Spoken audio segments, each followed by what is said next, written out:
Hey guys, so for the fourth day of our 2021 Advent calendar, all around slips, trips and falls, I wanted to talk about four letters which make up an acronym of SLIP. And these are the four misconceptions, the four big challenges that we need to overcome that cause this slip and fall problem to perpetuate, to constantly be a massive issue, to cause hundreds of thousands of people a year to go to hospital, to cause over £1 billion of insurance claims. So what does SLIP stand for? And these are the misconceptions, remember. So S, slips are simple. So people think that, it's very straightforward, just do this, just do that, and you won't have a problem. The reality is that this is a much more complicated subject than most people think. That's why we've got the 𝐒imple model, which we'll be talking about more this month. And there's a lot of depth to this subject.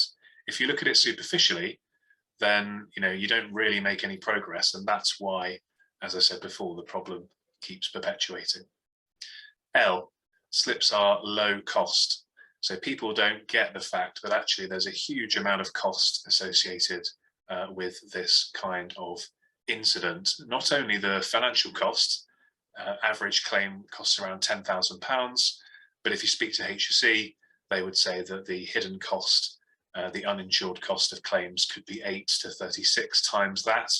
But there's also the human cost. So, all of those 300,000 people a year going to A&E, it affects them, but it also affects their family. And let's not forget the friends and also the people that, perhaps don't go to A&E, but really hurt themselves and go and see their GP as well. So you've got millions of people a year being affected by this. So to say that it's low cost is certainly far from the truth. I, slips are impossible to prevent. You can't stop someone slipping. If a floor's wet, it's bound to be slippery. Nonsense, absolute nonsense. These are avoidable incidents. And we've got countless case studies from train stations to schools, to hotel bathtubs, to busy shopping centres, to swimming pools, to everything you can think of in terms of sectors where our clients have achieved significant reductions in accidents and claims. 50% plus is more than achievable. So absolutely not the case that you can't stop slips. And P, slips are poultry. Poultry, interesting word, obviously. I had to try and find something that would work with P to fit into the acronym, but poultry means insignificant or not very serious.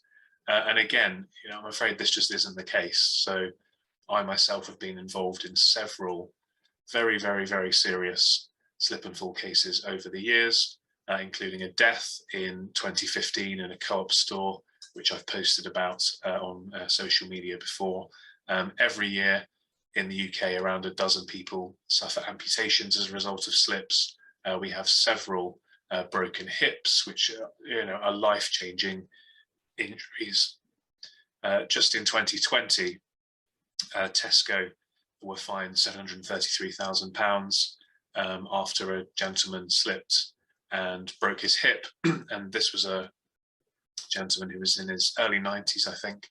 And that, changed his life forever, arguably ended his life in many ways in terms of being able to go out and do the things that he was able to do before that happened.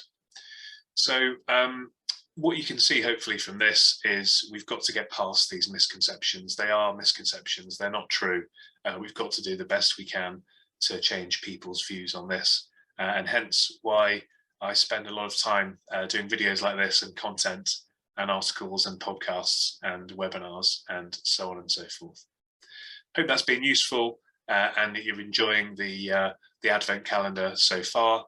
Another 20 insights, educational videos, articles, hints and tips to come, and wishing you all a good day. Cheers.